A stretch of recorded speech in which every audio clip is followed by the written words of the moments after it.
Chad, 23 Yamaha Tenere. Sweet. Gunny, got the 14 Triumph Tiger XE 800. Right on. Thanks for joining us, guys. Absolutely.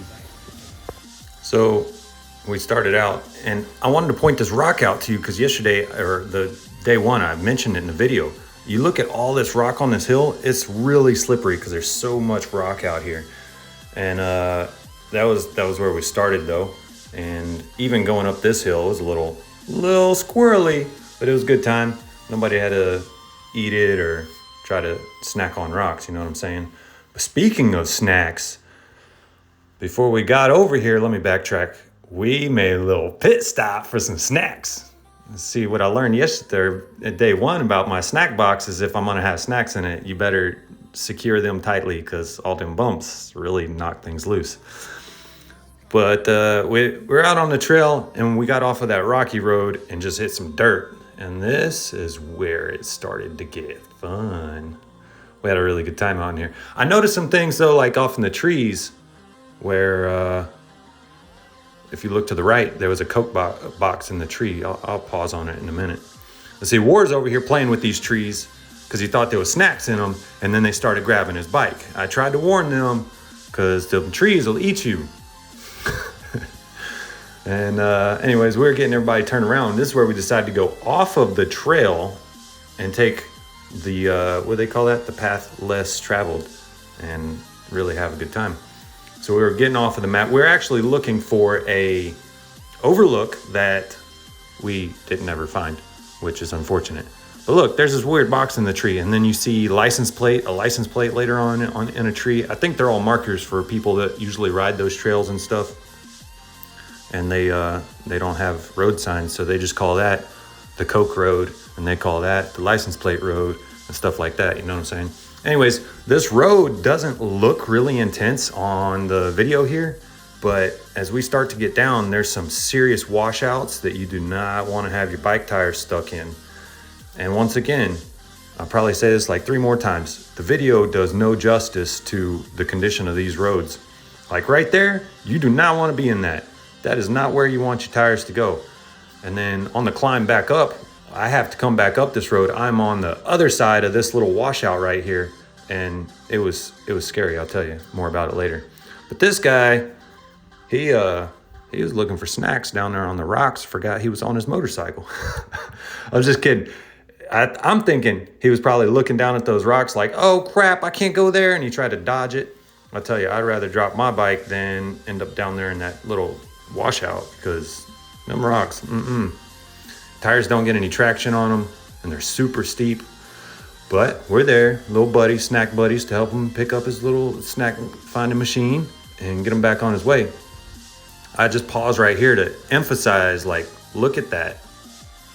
Look at that. So we continued on down this road, and after crossing through all that stuff, we were like, hey, I don't know if we should keep going down this road or not. So we all kind of find a spot at the bottom of this hill to consolidate and regroup. And Ward ended up going ahead of us and kind of scouting the road. And he called me on my phone later and was like, hey, y'all don't come this way because it's pretty bad. So what we had to do was all turn around and decide to go back up this hill. And you can see our little clown game we're playing right here. Bleep, bleep, bleep, bleep, bleep, bleep. One at a time, we got all the bikes turned around. It was quite challenging though, because this is a downhill slope, and then it's got washouts, so it's pretty rugged terrain. And I don't know if you saw right there, but his tire slid around. If you don't have momentum moving, if you're not moving, forget about it. Forget about it. You're not going anywhere on these hills. That's a bad idea. That is steep right there. That is really steep. Right there, that is super steep. I mean, Hey, Cardo, radio off. dude. Hey, Cardo, radio off. There you go. Sorry, I caught my radio. I was trying to emphasize here, like, this hill is pretty serious, and so I was trying to get a better angle to really show you what we were working with here.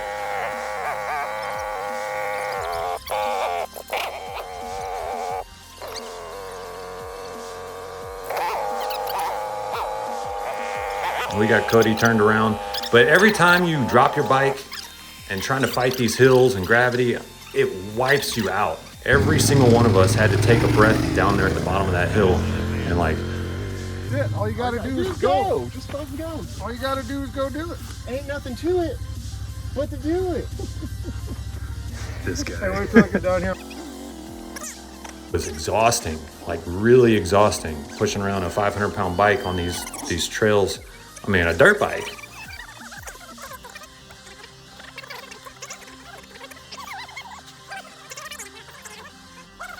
See, once again, dude couldn't touch, got stuck in that little washout area. We got him, got Chad all lined up, got him moving. All right, went up the hill. It wasn't starting. He had tried to start it a couple times. It wouldn't start.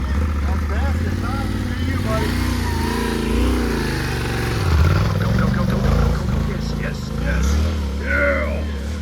Very nice. I know I show all this stuff in just a couple minutes, but we were down there for like 30 minutes trying to get everybody turned around, catching our breath, helping each other out and sliding everywhere. And as each person got up, it was just me and Kelly down there now. Seeing Kelly, he like, this ain't nothing, man. I got this, dude. I'm gonna go find some snacks up here. I went a different route. I took through this grass because it was flat, and then I could line my bike up right here. And I mean, I was just looking for the least dangerous way to do it because I was down here by myself, and kind of had to take a breath after I even got my bike down there, even though I didn't like fall or anything, just because it's so exhausting. And then I went up the hill.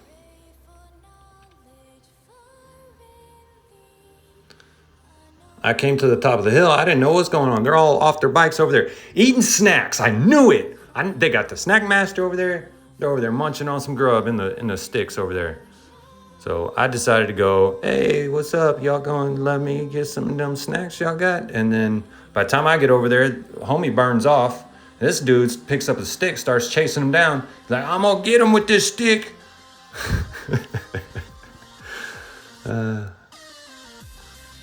I don't know what they were doing, but I was too hungry to be marching up and down this hill. So I went and got my bike. I'm like, I'm gonna keep it moving.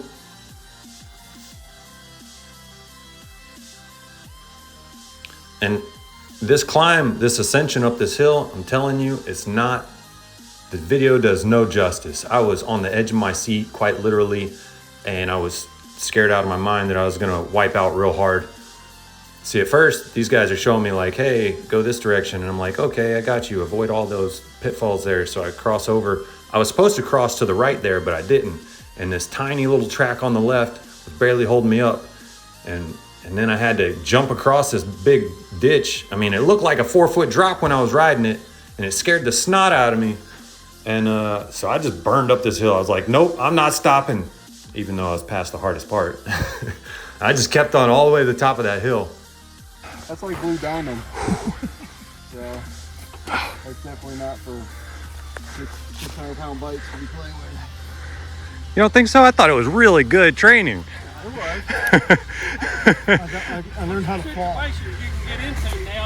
Did you take any rash? Just a year ago. Ah, Yeah, I can't dirt. tell. I lost a little bit of paint, but That's why the bars are there. yep. Aren't you glad you put them suckers on? Anybody else? so we did a little regrouping, and then I was following Kelly. We were all following Kelly, and then I told him over the comms, I was like, y'all are going the wrong way. So he came to check out my map.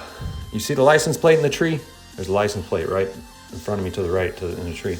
You can see me shaking. I'm like, dude, I need snacks. I'm getting hungry. I need my snacks. He's like, eat them. Eat them. And I was like, dude, I'll wait till we get where we're going. So anyways, I took the lead here, and we went down this washed out road. This wasn't too bad. This was kind of fun. It was like still, you know, you could go over it. And unfortunately, one of the dudes didn't do too well going down this hill, but that's all right. It's a cool little road. It didn't last too long.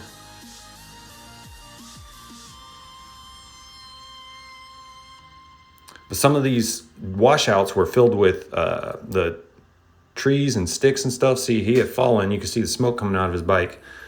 You see all the trees in the road. That's to keep it from washing out more, which is really good, which is really nice to see. Unfortunately, that wasn't everywhere. But we're out in the middle of nowhere, like nowhere. There ain't nobody for like 50 miles around us. And then we just come up on this dude out in the middle of nowhere. Freaking wizard walking around with his staff and his monster dog. Look at that dog, ferocious. Scared the snot out of me. Almost hit that tree on my left. I don't know if you saw that. There was a tree on the left. Finally, we get to the end, and I'm so ready to get out of here, and there's a gate. So I check the lock. I'm like, no way, this is not really locked. It just looks locked, but it's not. Ward, quit playing, unlock the dang gate. Kelly's yelling at him. He's like, unlock the freaking gate. And I'm over here like racking it and trying to break it. I'm like, no, it's not locked. Unlock it. Kelly's over here yelling at Ward like, you locked the freaking gate. Unlock the gate. Kelly's like, come on, bro. We're going to take care of this. I was like, all right, cool. And so I thought, hey, genius idea. We'll just go up around them trees, go around, like no problem. He says you first. And I'm like, you got it. So I did it. And bam, see, right on the other side. Easy peasy.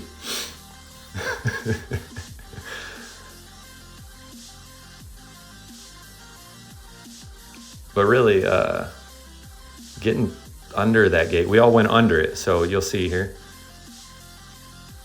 One bike at a time, we had to lean them all under. And even if I was alone, I would have dragged my bike across the rocks to get it under that gate. No, the sign does not say no trespassing. It says no parking. But we were just trying to get out of there. And we did not cross any no trespassing signs or anything like that. So this is totally legal. Those bikes are heavy, man. Going up a hill. So I was giving them some fist bumps. I'm like, yeah, but they didn't seem so happy, man. I was excited about it because I was ready to eat some snacks. I'm telling you, they were eating snacks the whole time, and they never told me that they were snacking. Anyways, I was lit. I was excited. It just made me more excited. But I wanted to share this part with you too. Like, this is a beautiful view, and once again, the video does not translate the beauty of this area. Even if you just drive a car through here, that's enough to really get a real feel. If you want to make a trip out to Tellico Plains, Tennessee, Eastern Tennessee, you're going to see a lot of stuff like this, and it's just absolutely beautiful. I recommend it. Really recommend it.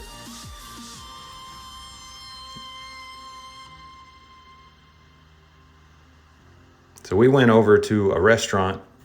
What's that restaurant called? It is Tellico Beach Drive-In, right there. And I met a couple really nice locals, really nice guys.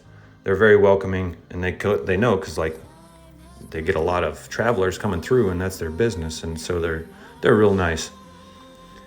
But everybody's parking, lining up, next to each other, doing the smart thing. And what do? I do what a good Duke does, and I went looking for adventure. So I go all the way around, and I park in front of everybody.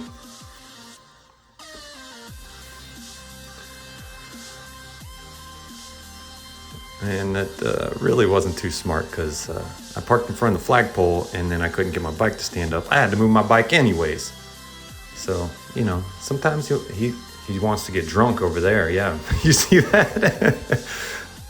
You're good. So tell me for like the 12th time, what Don't tell him. what happened to your wheel? It's fine. It's actually functioning quite well today. Good. Great. Yep. All right. We finally made it back, and since we didn't get to cross any waterways, we were like, well, we're gonna cross the waterway anyway. And then homeboy over here gets all squirrely. Look at this. Ah! Slip and slide down in the rocks.